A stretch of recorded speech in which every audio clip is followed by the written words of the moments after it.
तमिलनाडु में लुंगी लगाकर आए पीएम मोदी देखने के लिए उमड़ पड़ी लाखों की संख्या में भीड़। साउथ मिशन पर निकले पीएम मोदी की तमिलनाडु के वेल्लोर में एक रैली थी। पौने 11 बजे के करीब वहां मंच पर दिखे तो लोग नारे लगाने लगे। पीएम मोदी पहली बार तमिल वेशभूषा में थे। उन्होंने तमिल स्टाइल में लुंगी पहनी थी। कंधे पर अंग वस्त्र सलीके से रखा था। पीएम मोदी के आते ही एक महिला उनके पैर छूने के लिए आगे बढ़ी तो उन्होंने उसे रोकते हुए वहां खुद झुककर प्रणाम किया। बाद में पीएम मोदी ने बोलना शुरू किया तो उन्होंने तमिल में नमस्कार यानी कि वणक्कम कहा। आगे उन्होंने तमिल न बोल पाने के लिए क्षमा भी मांगी। पीएम मोदी को इस तरह देखकर तमिलनाडु के सभी लोग उनके दीवाने हो गए और मोदी मोदी के नारे लगाने लगे। कहने लगे कि इस बार भाजपा 400 पार। जी हाँ, पीएम मोदी ने कहा कि सबसे पहले मैं आपसे क्षमा मांगता हूं क्योंकि मैं तमिल में बोल नहीं पाता हूं। मोदी ने आगे भगवान मुरुगन को नमन भी किया। पीएम ने कहा कि ब्रिटिश शासन के खिलाफ इस धरती पर बहुत बड़ी क्रांति हुई थी। वहीं वेल्लोर की धरती एक बार फिर से हिस्ट्री बनते हुए देख रही है। पीएम मोदी ने डीएमके पर हमला बोलते हुए कहा कि डीएमके की फैमिली पॉलिटिक्स की वजह से तमिलनाडु के यूथ को आगे बढ़ने का मौका नहीं दे रही है। उन्होंने डीएमके पर करप्शन और एंटी तमिल कल्चर का भी आरोप लगाया। पीएम ने कहा कि डीएमके ने करप्शन पर कॉपीराइट करवाया हुआ है। पूरी फैमिली मिलकर तमिलनाडु को लूटने का काम कर रही है। अभी खुलासा हुआ है कि सैंड स्मगलर्स ने 2 साल में तमिलनाडु का 4,600 करोड़ रुपए का नुकसान किया है। मोदी ने आरोप लगाया कि डीएमके की राजनीति का मुख्य आधार है डिवाइड डिवाइड और डिवाइड। ये पार्टी देश के लोगों को भाषा के नाम पर लड़वाती है, धर्म और जाति के नाम पर लड़ाती है। उन्होंने कहा कि इस चुनाव में तमिलनाडु की जनता इन सब पापों का हिसाब करेगी। अब हम आपको पीएम मोदी के भाषण की कुछ खास बातें सुनाएंगे। इस दिन लोग डिवाइड एंड रूल की पॉलिटिक्स समझ गए। ये डीएमके को एक वोट नहीं मिलेगा, एक वोट। इसलिए ये लोग को आपस में लड़ाते हैं।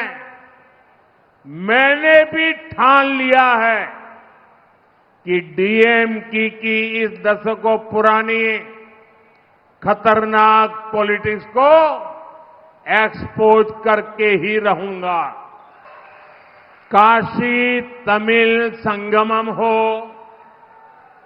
सौराष्ट्र तमिल संगम हो, मेरा प्रयास होता है कि पूरा देश हमारी महान तमिल संस्कृति को जाने। और आज जब मैं वेलूर आया हूं तो मैं काशी का सांसद हूं।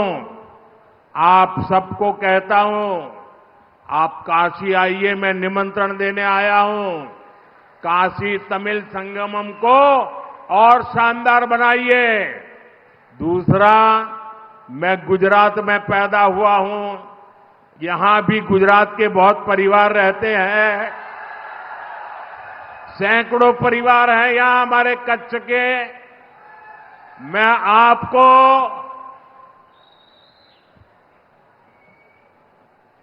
सौराष्ट्र तमिल संगम के लिए भी एक गुजराती के नाते निमंत्रण देता हूं। और जो यहां सौराष्ट्री तमिल है वो अपने गांव आए, अपनी कुलदेवता को दर्शन करे। ये हमेशा मेरा आपको निमंत्रण है।